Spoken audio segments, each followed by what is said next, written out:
It is so good to be with you.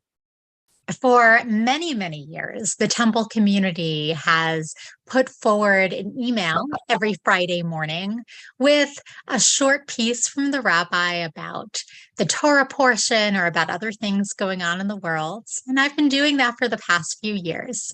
This morning, I'm starting with a new experiment, which is doing a Devar Torah in video form.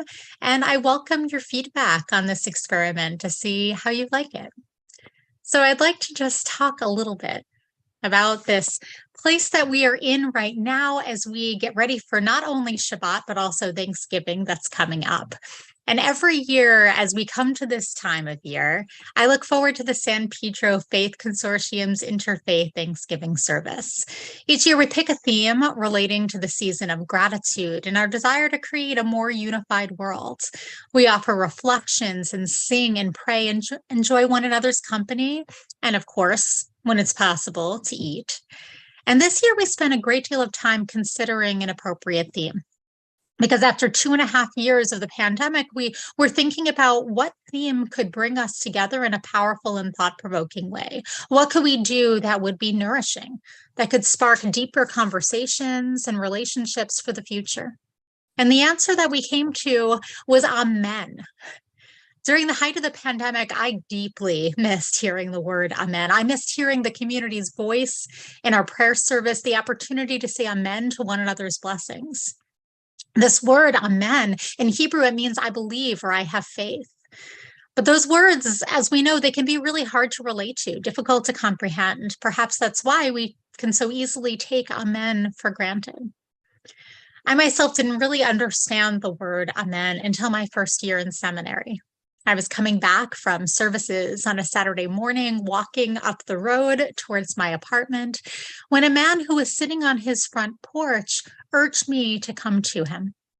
You see, I found out that he had recently become widowed, and he wanted to say the blessing for Kiddush. He wanted to say blessing on Saturday morning over his cup of wine, but he did not have anyone to say amen to his blessing.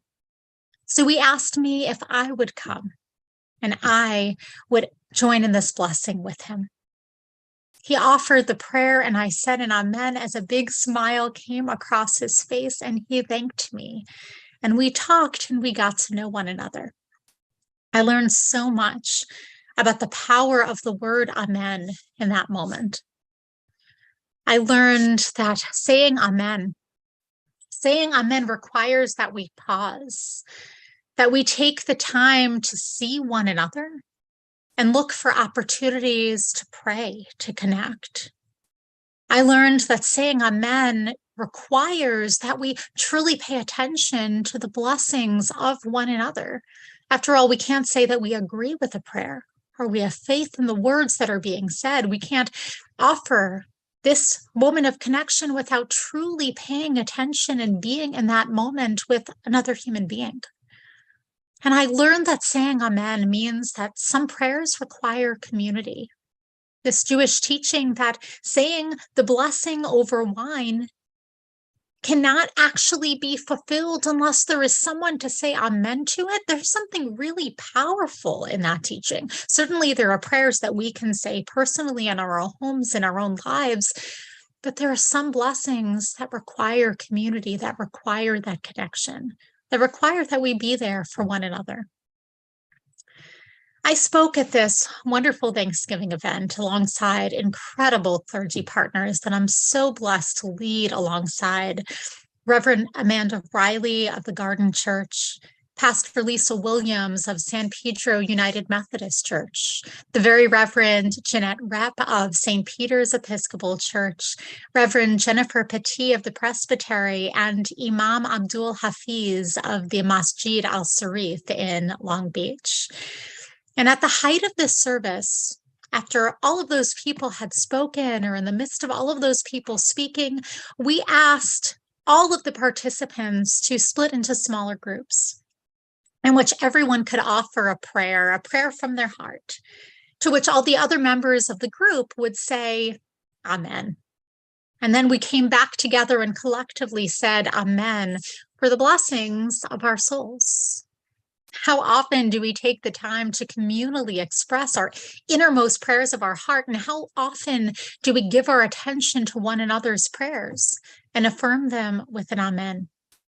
This moment was so profound because we had the time and the space and the intentionality to do that. This past year, I read an incredible book called The Art of Gathering by Priya Parker. In it, she talks about the sacred opportunities that lie before us at any gathering, about the intentionality that she brings to her family meals, to reunions, to board meetings, to any gathering of any kind, to foster deep moments of connection to others. She explains that at one meal, perhaps at Thanksgiving, I can't recall, she invited everyone around the table to share a story about their lives, a story that they hadn't shared with anyone else around the table at all. And as people shared these stories that hadn't intentionally been left out of conversations, but just hadn't had an opportunity to be voiced, as these stories were shared, everyone else had such a better understanding of the people around the table, of their grandparents and parents and friends and children. It created such rich conversation, such deep opportunities for connection. Isn't that what it is all about? Isn't that what we all are looking for? This week, I know so many of us are preparing for Thanksgiving, and I hope we all have a truly, truly wonderful Thanksgiving. As we prepare those turkeys and do those shopping lists, as we clean our home for guests, or as we travel to be with people who we love, I hope that all of us will take as much time, if not more, to consider the ways that we can bring our fuller selves to the table. What questions do we want to ask? What do we want to share?